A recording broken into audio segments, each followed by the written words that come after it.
Sridevi. Complete Sridevi నేను మాట్లాడేసి ఇస్తాను. డైరెక్టర్ మీకు కాల్ చేసి మీరు లీడ్ యాక్టర్స్ అనగానే మీరు ఏమైనా సర్ప్రైజ్ అయ్యారా, లేదా రాంగ్ నెంబర్కి ఫోన్ చేశాడేమో అనుకున్నారా? ఏంటండి ఇది రాంగ్ నెంబర్కి ఎందుకు చేస్తారండి? అంటే మీరు ఆఫ్టర్ లాంగ్ టైం కదా, లాంగ్ టైం కమ్బ్యాక్ కదా, చాలా 5-6 years అయింది కదా. ఇంకా ఎక్కువనే అయింది కదా చేసి. బట్ యాక్చువల్లీ అడిగినప్పుడు నేను ఆల్రెడీ వేరే సినిమా కమిట్ అయిపోయాను, మళ్ళీ స్టార్ట్ చేసేసాను యాక్టింగ్ అనేది, సెకండ్ ఇన్నింగ్స్ మీరు అన్నట్టు. బట్ అడిగినప్పుడు నేను షాక్ ఏం అవ్వలేదు. మీరెందుకంటే ఇప్పుడు షాకింగ్ ఎక్స్ప్రెషన్ ఇస్తున్నారు? బట్ షాక్ అనేది చెప్పలేను కానీ, but I was very happy అండి.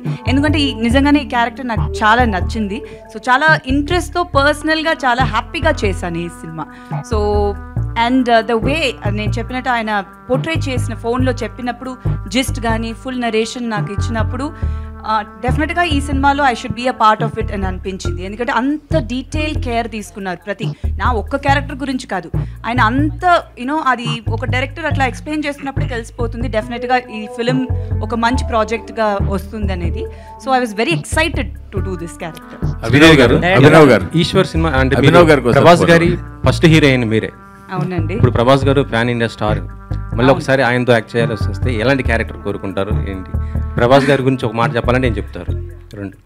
ప్రభాస్ గారు ఈజ్ అ డార్లింగ్, అందరూ పిలిచేదే, ఇప్పుడు కాదు ఫస్ట్ ఫిలిం నుంచే.